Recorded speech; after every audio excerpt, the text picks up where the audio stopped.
Hello, everyone. I'm Talaya Dendy, and if you are new to Navigating Cancer Together, I am the host. This show is for everyone facing cancer. We have something for everyone. Why is that so important? Because everyone is different with different needs, beliefs, and perspectives. Thank you so much for joining us for this episode. I encourage you to open your minds and your hearts. Today, our very special guest, you are going to be blown away by him. This is his first time doing a podcast. So I have the honor, the pleasure, and the blessing to be the first person to introduce you all via podcasting to Mr. Thomas Barrett. Thomas Barrett is a very special gentleman. Tom's journey mirrors an enthralling adventure novel distinguished by his resilient spirit against life's challenges. As a former PwC partner, his 35-year career was a testament not just to his business acumen, but also to his creative flair and passion for technology, all intertwined within an ever-present zest for adventure. You are definitely going to hear some good stories about that. Thomas's story is more than a collection of extraordinary experiences. It's a source of hope and motivation. His writings, born from a rich life and bravely fought, aim to empower readers. Whether grappling with health crises or standing beside someone who is, Tom's narrative is an inspiring call to action, to embrace and cherish every moment in life. Thomas's words are a blend of adventure and resilience. They are a testament to his journey and guiding light for others navigating their paths. Tom joins us today to share his experience living with stage 4 prostate cancer, his travels and his adventures, and so much more. Thomas, thank you so much for joining us today and welcome. Thank you very much. It's great to be here. Thank you for you. your lovely introduction. That was very nice of you. Thank you so much. My pleasure. Thomas, before we really dive into the conversation, let us know how you're feeling today. Well, I'm feeling energetic. I'm feeling very good actually. Maybe it's partly because of the fact that I'm going to be on your podcast. It's given me an extra zest and a little hip in the walk. But I'm doing well today. Thank you for asking. Wonderful. I'm happy to hear that. Please tell us, Thomas, who were you before being diagnosed with cancer? And then also, what is one word that you would use to describe who Thomas is today? Well, it's funny. I was thinking about this and realized it's been a while, since I've been diagnosed. It's been 8 years. And the fellow I was before was a pretty active guy. I lived, and it sounds trite, but I lived by this mantra of go big or go home. And so not only at work in terms of embracing the toughest projects, but in my life in terms of trying to do adventure activities or working with others, I tried to give my best and I tried to go a little bit more than what was expected. I traveled quite a bit, and I'm very fortunate to say that prior to 2015, I had actually covered a lot of the countries in Europe. In Asia, I've been able to go to China, Japan, Korea, India, made my way down to Australia, New Zealand, and I found that I learned quite a bit from interacting with people. I even spent a couple of years living in Australia, which I found to be very, very exciting and interesting. In fact, my oldest daughter was born there, so she's an Aussie. The question in terms of what word describes me now, and I'm glad you put the context of now versus before, because I'm a different guy now. And I think the word that best describes me is introspective. This thing has caused me to slow down, reevaluate, and dig a little bit deeper in terms of who I am, what gets me excited, what joys I find in life, and how I can maximize the time that I have in front of me. I love that introspective. And it's so interesting how in life, sometimes we get so involved in all these things work, family, all these different things, and we forget to slow down and think about what is it that truly makes us happy? What is it that truly drives us? And I like how you said, how can I maximize life and time? Those are so critical because we're so busy doing and going all the time. Well, and the thing is, those are the things that we measure things by, right? And if we aren't taking full advantage, then, we have to ask ourselves, what are we really doing then? Wonderful. I really like how you said, I'm a different person now, because sometimes people don't even slow down enough to realize how much they've changed. And that can impact other areas of your life as well. Absolutely. And I know we'll get into this a little later, but the one thing that I have found that's different is my relationships. Mm-hmm. I was always a loner, introvert. I kept to myself. I didn't have a lot of friends. But now my network is the most important thing to me, right? I get joy, I get help, I have community. And so yeah, slowing down and evaluating has made a big difference for me. I am so happy to hear a man say that. Get help. Yeah, hey, That's we'll wonderful. talk a little more about that. Yeah. Yes, we sure will. Thomas, you were diagnosed with colon cancer in your 50s, prostate cancer in your 60s. Please share with us how you learned about your initial prostate cancer diagnosis and if it prepared you at all for the stage 4 diagnosis that you received. Yeah. Well, as you can probably tell, I am a big believer in my annual checkup, right? Mhm. And I don't mean just going and having the guy do the neat thing in terms of how your reflex is and check your blood pressure and that kind of stuff. I mean, I actually talk to my docs about the decades, and one of the things I need to be changing as part of my annual checkup during each decade, right? And so, during my 30s, blood pressure was a big thing that they focused on, and they found that I had hypertension. No surprise given the stressful job I had, right? And so we did something about that. 40s, I found out my eyesight was terrible, glasses, and I needed to really work on the micro part. I can't see very well without my glasses on my hands. During my 50s, colonoscopies were supposed to be done, and I did do it. And wouldn't you know it, the first time I do it, we find polyps that are cancerous, right? Mhm. And 60s, same thing. 60s, I'm going through my annual checkup. And this one I started a little late. I should have started when I was 60, but I didn't. Oh no, I did do it when I was 60. I'm sorry. And that's when we found that I had my elevated PSA levels, right? Mhm. And so we waited a couple months, took some more, and then found out that yeah, we're on the trajectory that's going like this, which is not a good trajectory to be on. And that's where we had to decide to do a biopsy. And that's when I learned that I had stage 2. It was high risk, and because of the Gleason score, which was 8, that put me in a category that was beyond, we can just take it the approach of wait and see, right? Mhm. We needed to do something. That's why we did the radical prostatectomy. Did it help me prepare myself when I finally found out I had stage 4? No, Mhm. Yeah. because when I had the colon cancer, we had an action plan. We removed them. I haven't had it since, right? So I thought, and I've had a couple other situations where I've had to go to the docs. We found something bad, and we took action on it, and it no longer was a problem. I thought when we removed the prostate, that'd be the same thing, right? That I we got it conquered. And in fact, there was a period of time. So that happened in 2016. From 2016 to 2019, I didn't have any symptoms. I was living life. It was like, okay, yeah, I did beat it. And then Mhm. unfortunately, I had the relapse, which said, oh, maybe you didn't really. And then in 2024, found out that I had stage 4. Mm. Okay. Thank you for sharing that, Thomas. A couple of things. First, I want to applaud you for really going to your annual exams and talking with your doctors and doing all these things to really advocate for yourself and kind of stay ahead of some of these things, if you will. Your eyesight, all the Right. annual exams. A lot of men do not do that, Thomas. What Nope. encouragement do you have for men that are just like, I don't have time, I'm too busy, I don't want to do it? Well, I can only answer for me, right? And Mhm. hopefully the guys will process it themselves. And this may sound egotistical, so I'll apologize up front, but I know a lot of things about a lot of things. Mhm.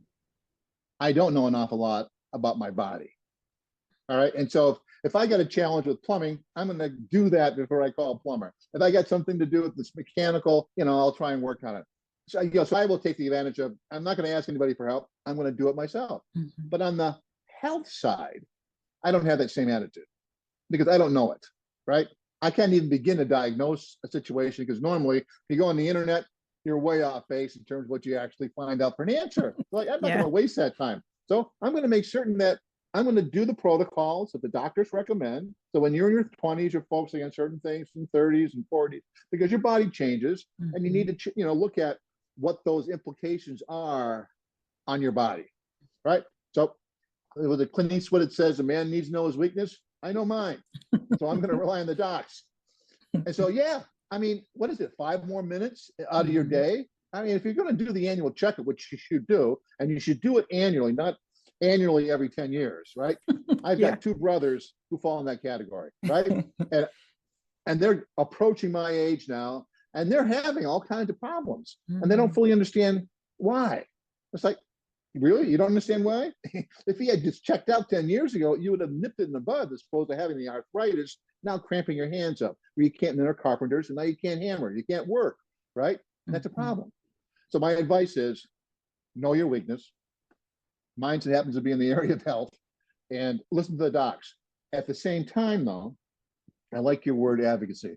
I'm a firm believer in being your own advocate, right? And I can tell you all kinds of stories where I've had doctors who literally patted me on the head. I'm a grown man, right? Patted me on the head at age 65 and said, don't worry. It's like, really? You just went through a lot of bad news, right? And we haven't talked about, was this a result of bad diet? Was this a result of this? You're just going to give me a bunch more pills and let me walk out the door? And it didn't happen. I didn't talk to him because he was just too old.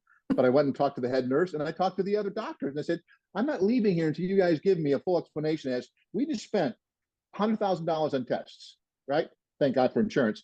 And no one's going to tell me why we did those tests, what we found from them, was it expected, and is there a problem, right? It was a pat on the head, literally a pat on the head, and said, don't worry. Well, shit, I'm going to worry. It's I you, want to it's know your what my body. problems are. Yes. Yeah, exactly. So guys need to be more aware of their bodies. They're not immortal. And we have to ask questions and make certain we're our best advocate. I love that. Great advice. Straight to the point. Thomas, something came to my mind when I learned that you had colon cancer before and then prostate cancer. Okay, colon cancer, anyone can get it, of course. Prostate cancer, strictly male related. Yep. How did those two impact you in different ways? Well, it's interesting, and that it's a good, interesting question. The colon cancer didn't bother me, mostly because I caught it very early. They were just polyps. They were cancerous, right? And then we went on this program of once a year, I had to do a colonoscopy. And for the first 2 or 3 years after that, we still found polyps. We removed them right then and there, right? And we were done. And then I went on the 5-year, now I'm on the 10-year program. The prostate cancer is a little bit different, unfortunately, right? There was so many different options in order to treat. And, I took the most radical one by having it removed, thinking that, like past, I remove it, it's not a problem. And so it's taken me down an entirely different path, right? Where I've had it longer. And colon cancer, I didn't get, this sounds weird, I didn't get a chance to discover mortality. Gotcha. Prostate cancer, I'm facing mortality. So those two things, entirely different, right? And so my wake-up call that I'm attentive to now, right, where I don't measure time now in terms of hours and days. I have a different metric for that. And I take things more seriously, right? I take my relationships more seriously. I take my health far more seriously. I take, living life more seriously. Is that helpful? Yes, thank you so much. Great answer and a great distinction. How has your diagnosis impacted your family? That's a difficult question to answer. So, unfortunately, I'm divorced now. I wasn't divorced when I was first diagnosed. And that caused, or maybe it didn't cause, but it certainly put fuel on the fire, so to speak, in terms of, and I think I mentioned this already earlier, when I first had my PSAs and noticed an increase, I didn't share that with my wife, right? I didn't think she needed to be bothered with that. And it wasn't until we had to go and listen to the biopsy results that I did bring her along. I was hoping that I would have positive news and it would become like a moot point. And I didn't really expect her to have the reaction she did because she was devastated. She was, I mean, I'm like, okay, what's the game plan? Let's figure out the game plan. It's kind of like action, action, action. And she was back like, which is against a difference between guys and girls, right? In terms of they're taking it from, a more holistic perspective. And to me, it's just, okay, I have an event. What do we do about it? And let's put an action plan together. And then as time went on, she thought that I unfortunately caused this to happen, either through my own, bad habits from a health perspective. And then, of course, the prostate removal didn't help my sexual functions. And then it, deteriorated completely. So that didn't help as well. So I had to file for divorce, and that's a whole different story, unfortunately. My daughters, the jury's still out, even though we've down this path for 8 years. I try to share as much as I can, and I let people come and ask me the questions. I don't force the dialogue to take place. I can do what I can do in terms of making you aware. If you don't have the intellectual curiosity at this time because you are not ready to accept it, or you're in your own headspace, you've got other issues going on, and you can't deal with one more, I'm not going to push that. And when you are, I know you're smart enough, because my girls are very smart. They will start the conversation when they're ready. And that's what I'm waiting for. And as far as my siblings, just like in any family, I have a big family. I've got 5 siblings. Some are interested, some aren't. It's like, yeah, okay. Mm-hmm. How you doing today? You're doing good today, right? Just avoid the conversation. Yeah. Absolutely. Yes. Absolutely. Yeah. And then, so that's kind of like it's immediacy in terms of families. And I think we'll talk a little later on, I think, about social interactions. Yeah. But so it's been a mixed bag on the family side. I take part ownership for not, talking about it sooner. A lesson learned in terms of open and often communication, right? That's right. You mentioned this already, so I'm not the one who's bringing this up, but I'm a firm believer that a man's approach to social intercourse, if I can use that word, and a female's approach are so different. And I keep on watching, and I try to keep on learning from the female side of how to bring those things into my own viewpoints of my own social intercourse. And I tell you, I've learned so much by doing that. I've got a long ways to go in terms of being very good at it. But I think I know this much. I am far better today than I was, 10 years ago. That's what counts. Growth. Yes. Yeah. Growth is right. That's right. That's right. You made me think about something, Thomas. I just wrapped up a conversation with a woman who had cervical cancer. And we were talking about some of the other women that she has supported. They were married or in relationships, and their husband or boyfriend left them because they got the diagnosis. We don't really talk about how that impacts men if that were to happen. What tips or advice, encouragement do you have for men who may be facing cancer and the woman in their life disappeared? She left. Yeah, I got to tell you, I spent a lot of time in therapy on this point, right? Because, and this is probably not the answer you want to hear, but this is mine, right? I felt like I was damaged goods, right? I mean, I'm not the man I was, right? And we all think that we're, whatever it is, right? But, I was a loving and caring person, right? And we had intimacy. And now intimacy is a difficult thing for me, right? Because as I have to meet, and I do want someone in my life, right? And I have someone in my life right now, and it's great. So this is where it gets into. I have been open. I've communicated with her about what I'm afraid of and what I can do and I can't do, and she's accepting. Whether she's okay with that or not, she's never told me, right? But she's accepting. And for me, Jesus, that's a word. But I don't think that can occur through open communication. I mean, and frequent communication. right? Um, so yeah, I was very worried about, will I ever fall in love again, or will ever some woman out there find me uh, someone worthwhile? That was a real problem. Yeah. So my sexual functions, I hate to say this, are still where they were. They don't Mm-hmm. work, right? All Yeah. right. So Yeah. you have to got to figure out different ways to be able to engage with each other, right? There's Yeah. still, you can still be intimate, right? You can still share. You can still welcome in the sunshine. The sun, the sunrise or sunset. There's so many things that we do together that I find to be just super. So, advice: communicate, be open. Thank you so much. I'm so happy that you found someone, who is accepting and understanding of what it is that you're going through because that's what you deserve. You deserve Well, that. I hope for that. I don't know if I deserve it, but I certainly hope for that. Yeah. And Thomas, you just said it. You work towards that because you've grown and you opened yourself up and you have that communication. That's your reward. Well, you use the word open, and I guess when a guy hears that, when I hear that, all I hear is the word vulnerability, Oh, sure. Yeah. right? It's like, Hmm. yeah, I'm one of these guys who, nope, I'm not going to show my vulnerabilities, right? I don't Hmm. want you to take advantage of me. That's right. I'm one of these guys that have always been, like I said, bigger go home. I'm the guy with the solutions, and I'm going to lead the charge to wherever the hell we got to go. So Yeah. I will never admit to vulnerability, but I Hmm. have to if I want to be open. That's right. That's right. I have to applaud you. That's growth. That is Yeah. growth. Yeah. Wonderful.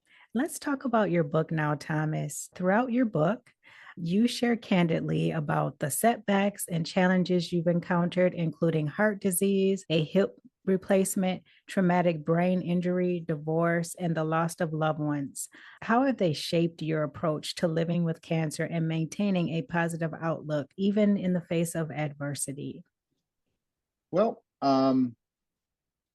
life is full of challenges, right? And Thomas, sorry to interrupt you. I must say, your book is called Living While Dying and Chasing My Northern Lights. So you actually have two books. The Right. first one, Living While Dying and Chasing My Northern Lights. I just wanted to make sure they were aware. Okay, Thomas, you have the floor. Good. Good. Thank you so much for saying that. Yeah. So forget about the cancer for a second, right? Life Hmm. is full of challenges. And I'm one of these guys that likes a challenge. I don't know what it is. I just like a challenge. I love to understand what it's about and then try to figure out a solution set to it. The unfortunate part of where I am now, there is no solution, right? It is what it is. You're going to live for a certain period of time. And so now my attitude is, okay, knowing that, how do I live with it? Right. Hmm. And for me to acknowledge that I can't beat this was a tremendous hurdle, tremendous hurdle. And it seemed like night and day between the time that I was able to accept that I have to live with it. Did I find some solace? And then I had to dive pretty deep in myself to say, okay, so what is it that you really like to do? Where are your passions? What is it that we can do over the next year, next 2 years, right? To keep this going in terms of the love of life, the passion for life, and remaining active, right? And not letting this force you to become a victim, force you to sit in your couch and lament, why me? So I've always been a positive person, but this forced me to dive really, really deep to find the positive. And I'm not a religious person, but I'm now a spiritual person, right? And I think, I have to, believe it or not, I got to thank cancer for forcing me to be the person I am now. Hmm. Yeah. Were there some pivotal moments that really led you to embrace life, more fully? Are there any very specific pivotal moments that you can recall? Well, when he told me that my prognosis was you will die, and you will die within 5 years, right? It's like, you got to be kidding me. Really? Yeah. How can you say that? Well, we have a lot of data that says you've got a 25% chance. I said, okay, right. So it didn't take me very long to realize that the most important thing I have is time. Mm-hmm. And whilst I viewed it as a commodity before the stage 4 prognosis, I view it now as the most precious thing I have. So when I give my time to volunteer, that's a lot. And I do it willingly, because for me, that how can I demonstrate more about, and I don't want to sound trite, but I love my fellow man. I want to try and, make my village, my community as good as I can, right? And so, I use Habitat as my volunteer, right? So, and I love their tagline, a hand up, not a handout. And that's firmly what I believe in. I'm going to help you to a point by giving you tools and so on. The other thing is it forced me to use a different metric now in terms of how I measure my life in terms of time. It's not hours, it's not weeks, it's not, months or years. It's the number of hugs I get. Oh, nice. Right? Yes. It's the number of time I can see someone change in terms of their spirit lifting up a little bit because we've engaged in a good conversation. And whether I imparted or they imparted, the exchange is one where we uplifted each other, right? I love beautiful sunsets, and I like helping people. So, as I said, time is now precious, both in how I give it and how I use it. So that's a lesson I learned. I think that's a question you asked, right? Yeah, great answer. I really like how you said metrics and you use different metrics now. I think that's really important for people to understand. And how you said one of those metrics is the number of hugs you get in a day, or how you see how a great conversation you had with someone uplifted them. I think those are pretty cool metrics instead of I crossed all these things off my to-do list today. I'm winning at life. We're not going to remember those things after a while, you know? No. And here's a little thing I like to do too when I'm walking and interacting with a lot of people. I'm not interacting, but you just walk down the street. I have a little game I play myself, and that is, how big a smile do I have to have before I see a smile come back at me? And it happens. It happens. And I'm walking down the street, and all of a sudden, a guy who's walking in his dower, and he looks at me, and I got a little smile. He gets a little smile. It's like, all right, there's a good one. I like that. I just had a good day. Right? You made me smile just saying it. Yeah, I love that. But it's surprising. This all goes back to positivity. Positivity starts with someone, right, who's got a smile, finds the goodness of whatever's going on, no matter how dire it is, and that raises everybody else's boats up, I believe. That's the truth. Sometimes you have to be that person instead of, looking for that person. You have to be that person. I love that. In both of your books, Thomas, Living While Dying and Chasing My Northern Lights, you discuss moments where you experienced a loss of motivation, of purpose, resilience, particularly during very difficult times. What strategies have helped you to navigate these emotional fluctuations that are natural? Yeah, that is, I wish I had an answer for you that was easy, right? That, if you just practice this mantra while you meditate, right? Or if you take this yoga pose, that'll expunge all that's going on. I don't.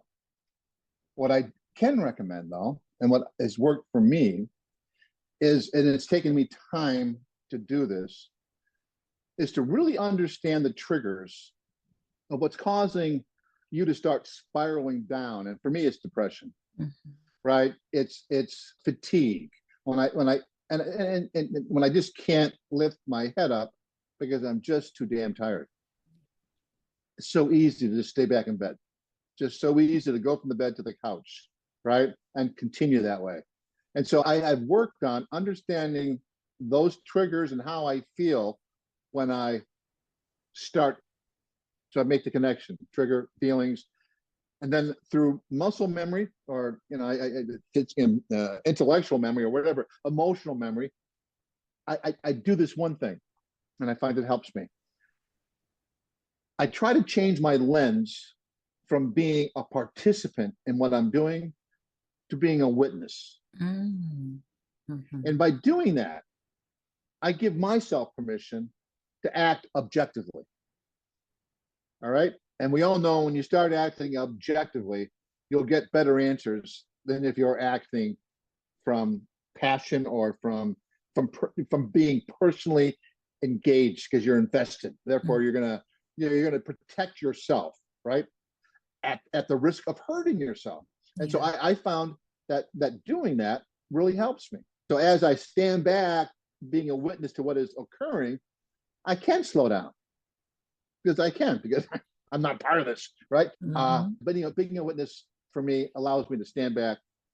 Now I can create a more objective approach to helping me get up. I'm laying in bed. I don't want to get out. I'm too tired. Okay, but you still got this podcast you've got to be prepared for, right? You got to get out and do a little homework. You just can't show up or call up and say I can't make it, right? So so you've got to do something to help yourself, and that's when going from a participant to a witness helps me. And it's taken me some years to accomplish that, but I found it to be very helpful. Wonderful. Thank you. And I'm so grateful that you showed up and I get to have the pleasure of talking with you. That's a blessing. So am I. Yeah. And what I heard you say, Thomas, kind of an extension of what I heard you say is that you are more aware of, responding as opposed to reacting, because you're giving yourself an opportunity to really take a look at the big picture. And I really like that. I like that. Yeah. Yes. And we all know, I love your two words, reacting versus acting, right? Responding. We respond. Yeah. And we find it's too easy to be in reactionary mode. And sometimes that's the only thing you can do. But if you start developing, it's like, I don't study martial arts. I'm not that kind of guy, but I know that they go through these repetitive things all the time, right? So that when they are in this situation, they have the muscle memory without even realizing it, because this is what we do, right? That's what I try and take to my own emotional walk. I got the muscle memory to know that associate these things, don't react, take control, now respond. I love it. Thomas, to date, what has been your favorite travel adventure or destination and why? You have been everywhere, so this might be a tough question for you.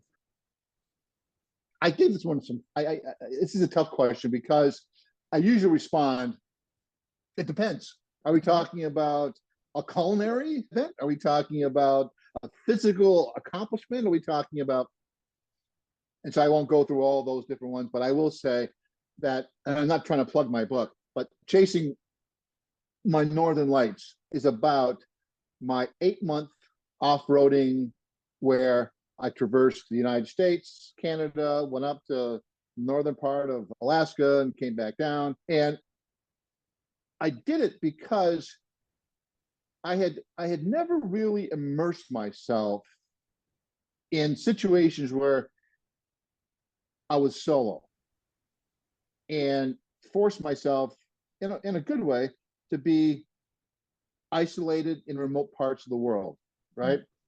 So that I had to respond. I was kind of testing myself. Did I have it? I always thought I did, but I wanted to make certain I could. I'm one of these guys that when the weather's saying we're getting a snowstorm and everyone's running around panicking, I'm going like, all right, this is going to be good. All right. Yeah, I know I got my stuff I got to get for food and stuff like that, but got to make sure the windows are all closed down. I got to make sure, where's the shovel, snowplow? I'm already in the get ready for the worst because it's going to be the best. I love those kind of situations. And so the 8-month trip forced me into that. And I did have situations where I'm in a snowdrift in the middle of freaking nowhere and I had to extricate myself, right? And I did. It'd be surprising what you can do when you have no other choices. Wow. Yeah. It's except to give up, right? We always have a choice: give Yeah. up or try and solve it. Well, that's never on the table for me, giving up. That's how to solve it. And then I had some really close where I thought, I think this is it. I think I'm going to die, Oh. right? And I said to myself, but won't it be beautiful?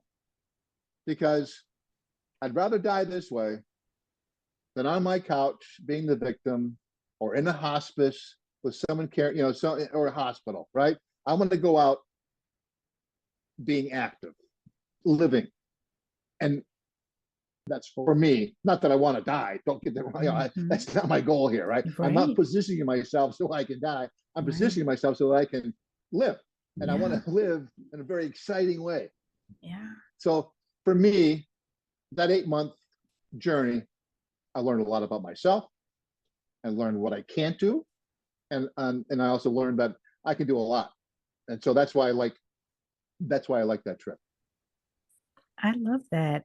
That Right. goes back to what you said in the beginning of making the most of the time that you have.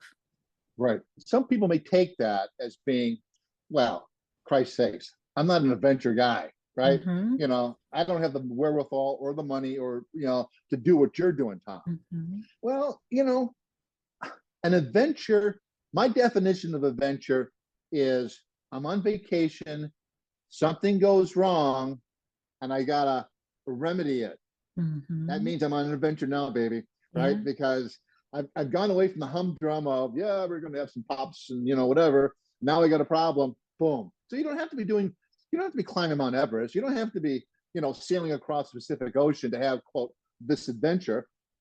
You can be playing golf. I have no ideas, but if you find enjoyment and you're not on the couch, then you're doing something good. Yeah. The adventure could be in your mind. It's how you look at it. Right. Yeah. Right. Thomas, please tell the audience where they can purchase your books if they're interested. Oh, great question. Amazon. Look under Living While Dying, and hopefully the book's there. And Chasing My Northern Lights is in the process of being published and will be available in the middle of August. Wonderful. So this will be released in September, this episode. So the book will be out by then. So make sure you go to Amazon and get it. Great. And I'll put that in the listen notes. Thomas, you also have a website. Please tell the audience where they can find you. So that website is called Living Life While Dying. And it's a smorgasbord of my books. I write a blog, and I try to break the blog into life events, right? Some of it's about my cancer. Some of it's about my travels. Believe it or not, I've started to take up poetry. Nice. I got some poems on there, and then I have photos of all the places that I visit. Nice. One of the unique things I think about the book that's coming out next month, is instead of putting photographs in the book, because it is a bit of a travel narrative, I put a QR code. And if people scan that, that'll take them right to my website, and then they'll see the photos that were a byproduct of the trip. I love that. Yes. Making it interactive. Absolutely. Yes. I like that. Yep. Nice. You mentioned poetry. Is that therapeutic for you at this point in time in your life? Yes. And I'm hesitating because the real therapy comes from my journaling, right? I have learned to journal every day. And I've even bifurcated my journals into my gratitude journal, my intention journal. And I know it sounds, I don't know, it sounds not great. Something a guy would do, right? But it's what I do. And I find that when I write in my journal, if I'm really ticked off about something, I can expunge myself by releasing it and writing it out. And I find that talking is one thing, but when I write something, it requires a little more thought and requires more time. I feel cleaner, that it's been removed from me, right? And so for me, the therapy is really in my writing, which I do daily. Nice. And it's led me to writing books because I have really found a joy in writing. blow my mind. I was a computer scientist and an accountant. You couldn't get any more nerdy than those two. And here I am now, a bestseller writer, Nice. weird. Yeah. No, it's And then that not. led me into writing poems. But yeah. Nice.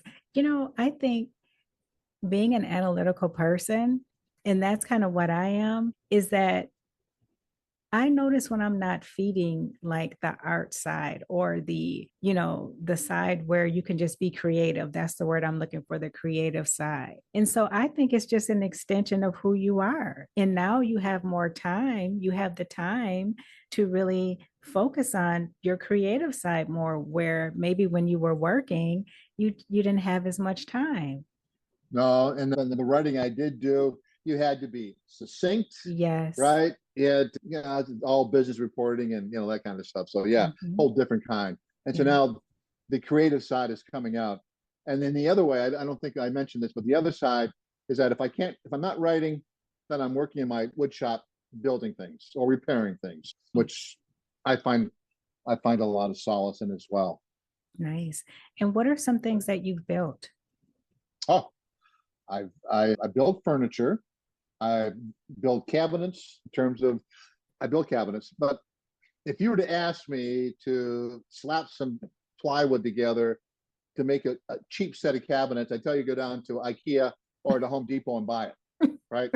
Yeah. But if you want a piece of art in your Mm, kitchen where you've got wood that's got some character flaws, maybe we've taken some reclaimed wood, right? That's full of these little holes that used to be nails that are now oxidized, and turn that into an eye-catching mosaic on your cabinetry. I'm the guy to give a call because that's what I love. I love taking pieces of wood, turning them into something that is eye-catching and not your normal. Yeah, okay, this is what everyone else has. So I like to do that. I build furniture in terms of desks and you know stuff like that. And one of the things I do is I try to build furniture for when I'm working with Habitat to turn that over to the people that are in the house oh, to help them nice. kickstart some things they may need that they may not have the wherewithal or money to purchase from. So That's nice. I love that. that's my way of giving back. Wonderful. So nice. Thomas, we have been talking a lot about a lot of different things, really. And this question, I think, is really important because it's not one that we often slow down and think about. And it's how has your soul grown since your terminal cancer diagnosis and the vast adventures that you've experienced? How has your diagnosis and your travel experiences, helped your soul to grow? This is a outstanding question. Thank you. As I said earlier, I'm not the guy I was 10 years ago, right? Mhm. The cancer has forced me to be more introspective. Being introspective gets me to understand myself better. As I get to understand myself better, I realize that my soul has grown, right? I'm not religious. I don't go to church. That's not my thing. Mhm.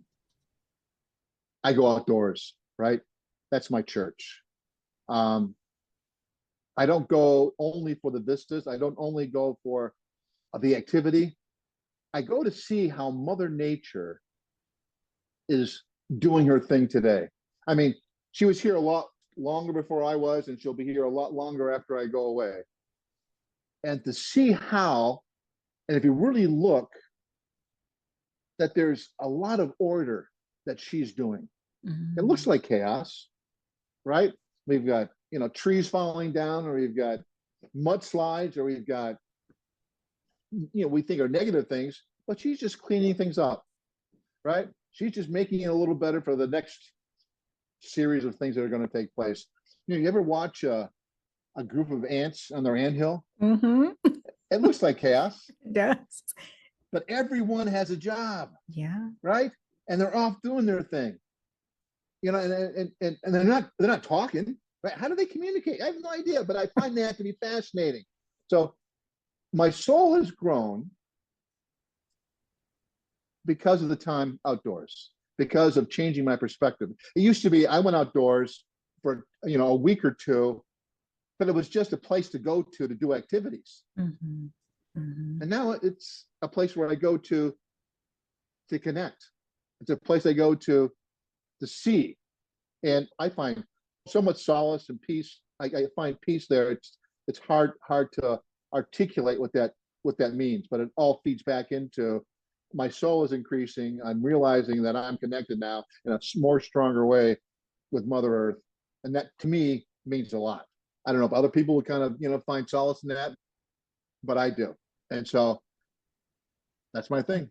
And I'll do one more. My dog is a pretty cool dog, and I've learned so much from my dog, right? In terms of it's laid back. It knows when to chill. And then when it doesn't like what's going around it, it gives me the old side eye and said, I'll see you later. I'm going upstairs.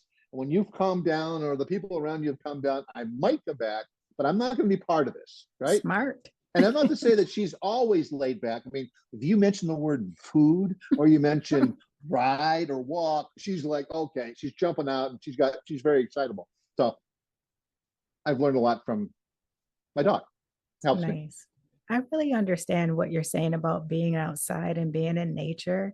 It just has this calming effect. And I think it's because it allows us to kind of detach from all the things that could be causing stress in our lives. And you get to slow down. You get to take in all the different sounds, the soothing sounds, and just the green, the trees, all those Right. smells, water, if you're by Oh, water, all those things. right. Yes, Right. I get Right. it. It's amazing. Hmm. And also, believe it or not, I love being out in a storm, whether it's a snowstorm, rainstorm, on the water, watching those huge waves break and the trees going back and forth and saying, holy Toledo, is she strong? Is Mother Nature strong? Look at what she's doing, Yeah. right? And Yeah. then she can be very quiet and she can be very serene. And she can be, all the things you just talked about in terms of being able to smell the briny sea salt air, right? Or the honey, the honeysuckle. Yeah, both sides to me. The softness and the harshness, I find peace in, believe it or not. What do you think Mother Nature's trying to tell us when she's harsh, when there's a storm? What do you think? Well, I think that she is doing what we all need to do once in a while. She's cleaning things up, Oh, right? yes. Right? I mean, let's face it, after a rainstorm, when you walk out, it does smell different, It does. right? It does smell a little cleaner, right? She's helping your trees get all that pollen off or the dust or whatever it is that may be on it and getting it ready for the wintertime. I have no idea. But I view it as being a cleansing process. And I used the example earlier about mudslides and so on. I mean, yeah, they're catastrophes. And unfortunately, someone's house is probably in the pathway of that. And it's terrible that it's taking place. So I'm not trying to minimize what people experience when Mother is shaking her, whatever she's doing. But to answer your question, though, what is happening, I think it's just her taking care of the bigger thing called, I like to refer to the earth as our blue marble, right? Yeah. So she's shining it up, making certain that it's still looking good. Yeah. Great perspective. I like that. Thomas, we have talked about mortality quite a bit in our conversation. What do you want your legacy to be, and how do you want to be remembered? I'll keep it simple. I want to remember as someone who cared, someone who gave back, someone who was passionate, and I was able to feel or be a part of that passion. That's what I want. I don't want to name. I don't want a bridge named after me or a mountain named. I just want, as I just said. Yeah. Well, thank you, because you've given so much to me today and to the listeners, the audience, the community around navigating cancer together. I just want to thank you for sharing your story, for showing up, for being so open and vulnerable about your diagnosis and how you're living life today and how you're honoring the time that you have left on Mother Earth. And I just want to thank you so much for that. You have just shown me so much today and shared so much about resilience and just living your best life. Well, thank you so much. I mean, it's been a privilege to be on your show. So Thank you. thank you for the opportunity. And I've really Absolutely. enjoyed this. It's been great. Wonderful. Thank you. Finally, Thomas, if you could have an intimate conversation with cancer, what would you say? Thank you. There's a quote by Mary Oliver from her poem, The Uses of Sorrow. And I want to make sure you understand my thank you wasn't to you. My thank you was to cancer. Yeah, I got it. Okay. Right. Because that quote that she has, it really resonates for me. And I have to read it because I sometimes get it wrong. The quote is, someone I loved once gave me a box full of darkness. It took me years to understand that this too was a gift. And so we've talked about cancer, my reaction to it, and what did I do? I dove deep into myself. I dove deep into understanding myself. I changed my metrics in terms of how I measure my days or how I measure my time. I've gone against everything that I'm not an outgoing person. I didn't need relationships before, right? I lived within myself. But this gift that I've gotten has forced me to be vulnerable, as you said, to be more mindful of the people I interact with, both of what I can do for them and what they are doing for me without even asking for what they can do, right? Them being there, showing up, asking how I'm doing. Those are all important things that I cherish. And so while most may think this is a box of darkness, to me, it's helped me enlighten a bit more about who I am and what I can do. I love that. Yeah. And that's your truth, you know? That's my truth, and I'm sticking to it, baby. I would like to pose a question to the audience. How has Thomas's story impacted your view on mortality? What changes or actionable steps can you take to improve your quality of life and live life to the fullest? That's something that I'd like you all to think about. Thomas, thank you so much for joining me today. Is there anything else you would like to share before we wrap up? There is one thing we did. You broached a topic earlier about men and their inability to communicate. Yeah. And I don't think I did a good enough job of addressing that. And I want to reiterate the fact that we are our own worst enemies, right? We don't share. We keep it to ourselves. That's why we get stooped as we get older, right? Because we feel like we're carrying the weight of the world on our shoulders. And maybe some of us are.